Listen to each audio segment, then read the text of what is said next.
नमस्कार बंधुगण आपण मानक मो चैनल को पुनः थे स्वागत। बंधु मैंने आज कार्यक्रमटी मिथुन राशि व्यक्तिशेष मान बहुत गुरुत्वपूर्ण अटे। कारण आज भिडियो आमे माने जानिबा मिथुन राशि अक्टोबर 2024 किपरि रहिबो। मिथुन राशि मासिक राशिफल उपरे आधारित। मिथुन राशि अक्टोबर मासटी किपरि रहिबो संपूर्ण भाव में आमे सही विषय आलोचना करिबा। मिथुन राशि व्यक्तिशेष मानकर स्वास्थ्य, शिक्षा, प्रेम, वैवाहिक जीवन एवं भाग्य, कैरियर, व्यापार वाणिज्यर स्थिति किपरि रहिबो एही अक्टोबर 2024 सही विषय विस्तार रूप से आलोचना करिबा। नवग्रहंकर स्थिति मध्य जानिबा। नवग्रह केउं प्रकार फल देबारे सक्षम हेबे। यह सहित भिडियो शेष में अशुभत्व प्रदान करुवा ग्रह मानक पई किछि विशेष प्रतिकारक मध्य जानिबा। सेथिपई भिडियोटी को स्किप न करी शेष पर्यंत निहाती देखंतु एवं आपणकर जदि मिथुन राशि होइताय तेबे भिडियोटी को लाइक करी चैनल टी को सब्सक्राइब कर दियंतु एवं कमेंट बॉक्स रे जय श्री जगन्नाथ, जय मां लक्ष्मी निश्चित लिखंतु। तेबे आसंतु जानिबा आरंभ करिबा आजिर एही कार्यक्रमटी को जहाँकि जन्म राशि एवं चंद्र राशि उपरे आधारित अटे। अक्टोबर मास आरंभ मिथुन राशि नवग्रहंकर स्थिति किपरि रहिबो से विषय आमे जानिबा। बंधु माने राशि चक्रर 12टी राशि मध्यरु तृतीय राशि हेउछि मिथुन राशि एवं आपणकर राशिर अधिपति होउछंती बुध एवं बुध आपणकर चतुर्थ भावरे अछंती एवं बुधंक सहित केतु सूर्य मध्य आपणको चतुर्थ भावरे अछंती। आपणकर प्रथम भावरे अछंती मंगल, आपणक पंचम भावरे अछंती शुक्र, आपण नवम भावरे अछंती शनि, आपणकर दशम भावरे अछंती राहु एवं आपणकर द्वादश भावरे अछंती देवगुरु बृहस्पति। तेबे सर्वप्रथमे आसंतु जानिबा आपणकर स्वास्थ्य किपरि रहिबो एही अक्टोबर 2024 रे। तो बंधु माने आपण प्रथम भावटी होइथाय आपणकर स्वास्थ्यर भाव, आपण यूनिटी सिस्टम रो भाव एवं आपणकर प्रथम भावर अधिपति होउछंती बुध जे कि आपणकर चतुर्थ भावरे अछंती एवं आपणकर प्रथम भावरे अछंती मंगल जे कि आपणकर एकादश एवं षष्ठ भावरे अधिपति। तो बंधु माने मंगल जेहेतु आपणकर षष्ठ भावर अधिपति, षष्ठ भावटी होइथाय ऋण एवं शत्रुर भाव। षष्ठ भावर अधिपति होउछंती मंगल जेहेतु आपणकर प्रथम भावरे बसिछंती तो यही समय आपणकर मुंड बिंधा बोली समस्या देखा दे पारे। अधिक ट्रैवल जोगु आपणकर स्वास्थ्य रे किछि समस्या भी देखा दे पारे। यह व्यतीत यह मासरे आपणक स्वास्थ्य को नहीं सेमिति किछि बड़ समस्या नाही कारण आपणकर प्रथम भावर अधिपति भल स्थिति रे अछंती। एबे आसंतु जानिबा आपणकर शिक्षा क्षेत्र किपरि रहिबो एही अक्टोबर 2024 रे। तो बंधु माने कुंडलीर पंचम भावटी होइथाय आपणक शिक्षार भाव एवं आपणकर पंचम भावरे विराजमान अछंती शुक्र। 13 अक्टोबर पर्यंत आपण शुक्र आपणक पंचम भावरे रहिबे। एहा परे शुक्र आपणकर षष्ठ भाव को चलन करिवे। 13 अक्टोबर पूर्व आपणकर पाठपढ़ार स्थिति बहुत भल रहिबो कारण शुक्र निजर स्व राशि रे विराजमान अछंती, निजर स्वगृह रे मध्य विराजमान अछंती।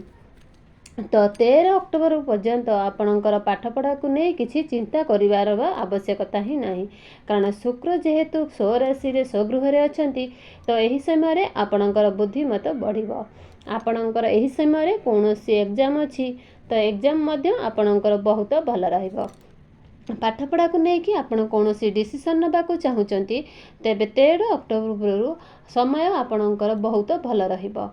मात्र 13 अक्टोबर परे आपणकर पाठपढ़ा पाई बहुत समय सेतटा भल रहिबो नाही। बंधु माने 13 अक्टोबर पूर्व शुक्र आपणकर पाठपढ़ा पाई उत्साहित कराइबे, प्रोत्साहित ही कराइबे। मात्र 13 अक्टोबर परे आपणकर माइंड स्ट्राइव होइबट होई पारे। पाठपढ़ा को लेकिन अन्य कोनोसी जिनिस मन लागिबो।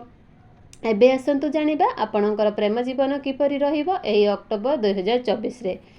तो बंधु माने आपणकर पंचम भावटी पाठपढ़ार भाव हेबा सहित पंचम भावटी होइथाय आपणकर प्रेम जीवनर भाव। ଆପଣଙ୍କ ସନ୍ତାନର ହିଁ ଭାବ। ତ ଆପଣଙ୍କର ପଞ୍ଚମ ଭାବରେ ଶୁକ୍ର ଅଛନ୍ତି ଏବଂ ଷୋହ ରାଶିରେ ଷୋହ ଗୃହରେ ବିରାଜମାନ ଅଛନ୍ତି। ବୁଧ ମଧ୍ୟ ଆପଣଙ୍କର ଷୋହ ରାଶିରେ ଅଛନ୍ତି। ତ ଆପଣଙ୍କର ପ୍ରେମ ଜୀବନ ବହୁତ ଭଲ ରହିବ। ଆପଣଙ୍କ ମଧ୍ୟରେ ଫିଲିଙ୍ଗସ୍ ମଧ୍ୟ ସେମ୍ ରହିବ, ଭଲ ପାଇବା ମଧ୍ୟ ବଢ଼ିବ। ତେବେ 13 ଅକ୍ଟୋବର ପୂର୍ବରୁ ଆପଣଙ୍କର ପ୍ରେମ ଜୀବନରେ ବହୁତ ଭଲ ରହିବ। 13 ଅକ୍ଟୋବର ପରେ ଆପଣଙ୍କର ପାର୍ଟନରଙ୍କର କିଛି କଥା ଆପଣଙ୍କୁ ଖରାପ ଲାଗିପାରେ, ତାଙ୍କର କିଛି ବ୍ୟବହାର ଆପଣଙ୍କୁ ଖରାପ ଲାଗିପାରେ। ଆପଣ ଏମିତି ଲାଗିବ ଯେ ସେ ବଦଳି ଯାଉଛନ୍ତି। ଆପଣଙ୍କ ମଧ୍ୟରେ ଆଗ୍ରିମେଣ୍ଟ ମଧ୍ୟ ହୋଇପାରେ। ବିନା କାରଣରେ ହିଁ ଆପଣଙ୍କ ମଧ୍ୟରେ ଯୁକ୍ତିତର୍କ ହେବ ଏବଂ ଆପଣଙ୍କ ମଙ୍ଗଳ ପ୍ରଥମ ଭାବରେ ଥିବା ହେତୁ ଆପଣଙ୍କ ମଧ୍ୟରେ ଆଗ୍ରେସନ୍ ରହିବ। ଏବେ ଆସନ୍ତୁ ଜାଣିବା ଆପଣଙ୍କର ବୈବାହିକ ଜୀବନ କିପରି ରହିବ ଏହି ଅକ୍ଟୋବର 2024ରେ। ତ ବନ୍ଧୁମାନେ, କୁଣ୍ଡଳୀର ସପ୍ତମ ଭାବଟି ହୋଇଥାଏ ଆପଣଙ୍କର ବୈବାହିକ ଜୀବନର ଭାବ, ଆପଣଙ୍କ ଜୀବନ ସାଥୀର ଭାବ ଏବଂ ଆପଣଙ୍କର ସପ୍ତମ ଭାବର ଅଧିପତି ହେଉଛନ୍ତି ଦେବଗୁରୁ ବୃହସ୍ପତି, ଯିଏକି ଆପଣଙ୍କର ଦ୍ୱାଦଶ ଭାବରେ ବିରାଜମାନ ଅଛନ୍ତି ଏବଂ ଗୁରୁଙ୍କର ଦ୍ୱାଦଶ ଭାବରେ ରହିବା ଅଶୁଭ ହୋଇଥାଏ, କାରଣ ଦ୍ୱାଦଶ ଭାବଟି ହୋଇଥାଏ ଗୁରୁଙ୍କର ଶତ୍ରୁ ରାଶି ହୋଇଥାଏ। ଏହାପରେ ସେ ତ୍ରିକ ଭାବରେ ମଧ୍ୟ ରହିଛନ୍ତି। ଏହା ପୂର୍ବରୁ ଆପଣଙ୍କୁ ଶୁଭ ଫଳ ପ୍ରଦାନ କରିବ ନାହିଁ। ଆପଣଙ୍କର ବୈବାହିକ ଜୀବନ ସହିତ ଏହା ଆପଣଙ୍କର ଲାଇଫ୍ ପାର୍ଟନରଙ୍କର ହେଲ୍ଥ ଉପରେ ମଧ୍ୟ ପ୍ରଭାବ ପକାଇବ। ତେବେ ଏଥିପାଇଁ ଆପଣ ନିଶ୍ଚିତ ପ୍ରତିକାରକ କରନ୍ତୁ, ଯାହାକି ଆମେ ଭିଡ଼ିଓ ଶେଷରେ ଜାଣିବା। ତେବେ ଏହି ସମୟରେ ଦୁଇଟି ଜିନିଷ କୌଣସି ଗୋଟିଏ ଜିନିଷ ଆପଣଙ୍କ ସହିତ ହୋଇପାରେ। ହୁଏତ ଆପଣଙ୍କର ବୈବାହିକ ଜୀବନରେ ସମସ୍ୟା ଦେଖାଦେଇପାରେ, ନଚେତ୍ ଆପଣଙ୍କର ଲାଇଫ୍ ପାର୍ଟନରଙ୍କର ହେଲ୍ଥରେ ମଧ୍ୟ କିଛି ପ୍ରୋବ୍ଲେମ୍ ଦେଖାଦେଇପାରେ। ତାଙ୍କର ଡାଇଜେସନରେ କିଛି ପ୍ରୋବ୍ଲେମ୍ ହୋଇପାରେ, ଷ୍ଟୋମାକ୍ ନେଇ କିଛି ସମସ୍ୟା ହୋଇପାରେ, ପେଟ ଖରାପ ହୋଇପାରେ, ଇମ୍ୟୁନିଟି ସିଷ୍ଟମର ୱିକ୍ ମଧ୍ୟ ହୋଇପାରେ। ତ ଏଇଭଳି ସମସ୍ୟା କିଛି ଦେଖିବାକୁ ମିଳିବ ଏବଂ ମଙ୍ଗଳ ଆପଣଙ୍କ ପ୍ରଥମ ଭାବରେ ଥିବା ହେତୁ ଆପଣଙ୍କ ମଧ୍ୟରେ ଯୁକ୍ତିତର୍କ ମଧ୍ୟ ହେବ। ତ ଏହିସବୁକୁ ଆପଣ କଣ୍ଟ୍ରୋଲ କରିବାରେ ଅଛି। ଏବେ ଆସନ୍ତୁ ଜାଣିବା ଆପଣଙ୍କର ସବୁଠାରୁ ଗୁରୁତ୍ୱପୂର୍ଣ୍ଣ ବିଷୟବସ୍ତୁ, ଆପଣଙ୍କର ଭାଗ୍ୟ କ୍ୟାରିୟର। ତେବେ ଦର୍ଶକ ବନ୍ଧୁ, ଆପଣଙ୍କର ବେପାର ବାଣିଜ୍ୟର ସ୍ଥିତି ଏହି ଅକ୍ଟୋବର 2024ରେ। ତ ବନ୍ଧୁମାନେ, କୁଣ୍ଡଳୀର ନବମ ଭାବଟି ହୋଇଥାଏ ଆପଣଙ୍କର ଭାଗ୍ୟର ଭାବ ଏବଂ ଦଶମ ଭାବଟି ହୋଇଥାଏ ଆପଣଙ୍କର କ୍ୟାରିୟର ଭାବ, କାର୍ଯ୍ୟକ୍ଷେତ୍ରର ଭାବ ଏବଂ ଆପଣଙ୍କର ନବମ ଭାବରେ ବିରାଜମାନ ଅଛନ୍ତି ଶନି, ଯାହାକି ଆପଣଙ୍କୁ ଶୁଭ ଫଳ ପ୍ରଦାନ କରିବ, କାରଣ ଆପଣଙ୍କର ନବମ ଭାବର ଅଧିପତି ହେଉଛନ୍ତି ଶନି ଏବଂ ଶନି ନିଜ ଭାବରେ ହିଁ ବିରାଜମାନ ଅଛନ୍ତି। ତ ଏହି ମାସର ଆପଣଙ୍କର କୌଣସି ଶୁଭ ମାଙ୍ଗଳିକ କାର୍ଯ୍ୟ କରିପାରିବେ, ଯେକୌଣସି ବଡ଼ କାର୍ଯ୍ୟ ମଧ୍ୟ ଆରମ୍ଭ କରିପାରିବେ। ତ ବନ୍ଧୁମାନେ, ଶନି ଯେହେତୁ ଏଠାରେ ବକ୍ରି ଅବସ୍ଥାରେ ଅଛନ୍ତି, 14 ନଭେମ୍ବର ପର୍ଯ୍ୟନ୍ତ ବକ୍ରି ଅଛନ୍ତି, ତେବେ ଆପଣଙ୍କର କେଉଁଠି ବଡ଼ କାର୍ଯ୍ୟ କରିବାକୁ ଚାହୁଁଛନ୍ତି, କୌଣସି ବଡ଼ ଇନଭେଷ୍ଟମେଣ୍ଟ କରିବାକୁ ଚାହୁଁଛନ୍ତି, ତେବେ 14 ନଭେମ୍ବର ପରେ ସବୁ ସମୟ ଆପଣଙ୍କ ପାଇଁ ଅଧିକ ଭଲ ରହିବ। ଯଦି ଛୋଟ ମୋଟ କାର୍ଯ୍ୟ ଆପଣ କୌଣସି କାର୍ଯ୍ୟ କରିବାକୁ ଚାହୁଁଛନ୍ତି, ତ ସେଥିରେ ଆପଣଙ୍କର ଭାଗ୍ୟ ମଧ୍ୟ ସାଥ ଦେବ। ମାତ୍ର ଯେହେତୁ ଶନି ବକ୍ରି ଅଛନ୍ତି, ହୁଏତ ଆପଣଙ୍କର ସେହି କାର୍ଯ୍ୟରେ ଟିକେ ଅଧିକ ସମୟ ଲାଗିପାରେ। ଆସନ୍ତୁ ଜାଣିବା ଆପଣଙ୍କର କ୍ୟାରିୟର କିପରି ରହିବ ଏହି ଅଗଷ୍ଟ 2024ରେ। ଆପଣଙ୍କର ଦଶମ ଭାବର ବିଜନେସ୍ ସ୍ଥିତି ତ ବହୁତ ଭଲ ରହିଛି, ଆପଣ ଖର୍ଚ୍ଚ ଉପରେ ଟିକେ କଣ୍ଟ୍ରୋଲ ରଖିବେ।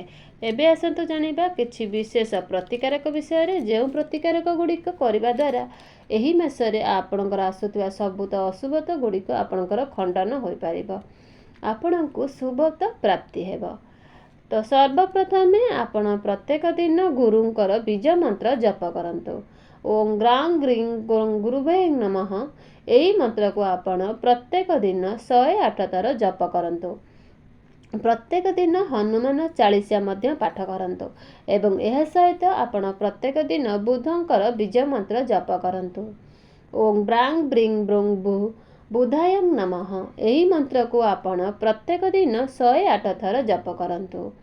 ତ ବନ୍ଧୁମାନେ, ଆପଣଙ୍କର ଜୀବନ ମଙ୍ଗଳମୟ ହେଉ, ଏହା ହିଁ ମୋର ଈଶ୍ୱରଙ୍କ ନିକଟରେ ହିଁ ପ୍ରାର୍ଥନା। ତେବେ ଦର୍ଶକ ବନ୍ଧୁ, ମୋର ଭିଡ଼ିଓଟି ଆପଣମାନଙ୍କୁ କେମିତି ଲାଗିଲା ଆପଣ କମେଣ୍ଟ ମାଧ୍ୟମରେ ନିଶ୍ଚିତ ଜଣାନ୍ତୁ।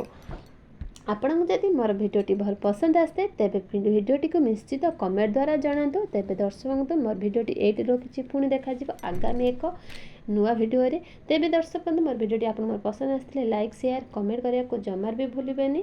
ତେବେ ଭିଡ଼ିଓଟି ମୋର ଏଇଠି ସମାପ୍ତି। ରହିଲି, ଜୟ ଜଗନ୍ନାଥ। ପୁଣି ଦେଖାଯିବ ଆଗାମୀ ଏକ ନୂଆ ସୁନ୍ଦର ଭିଡ଼ିଓରେ। ତେବେ ଦର୍ଶକ ବନ୍ଧୁ ରହିଲି, ଜୟ ଜଗନ୍ନାଥ।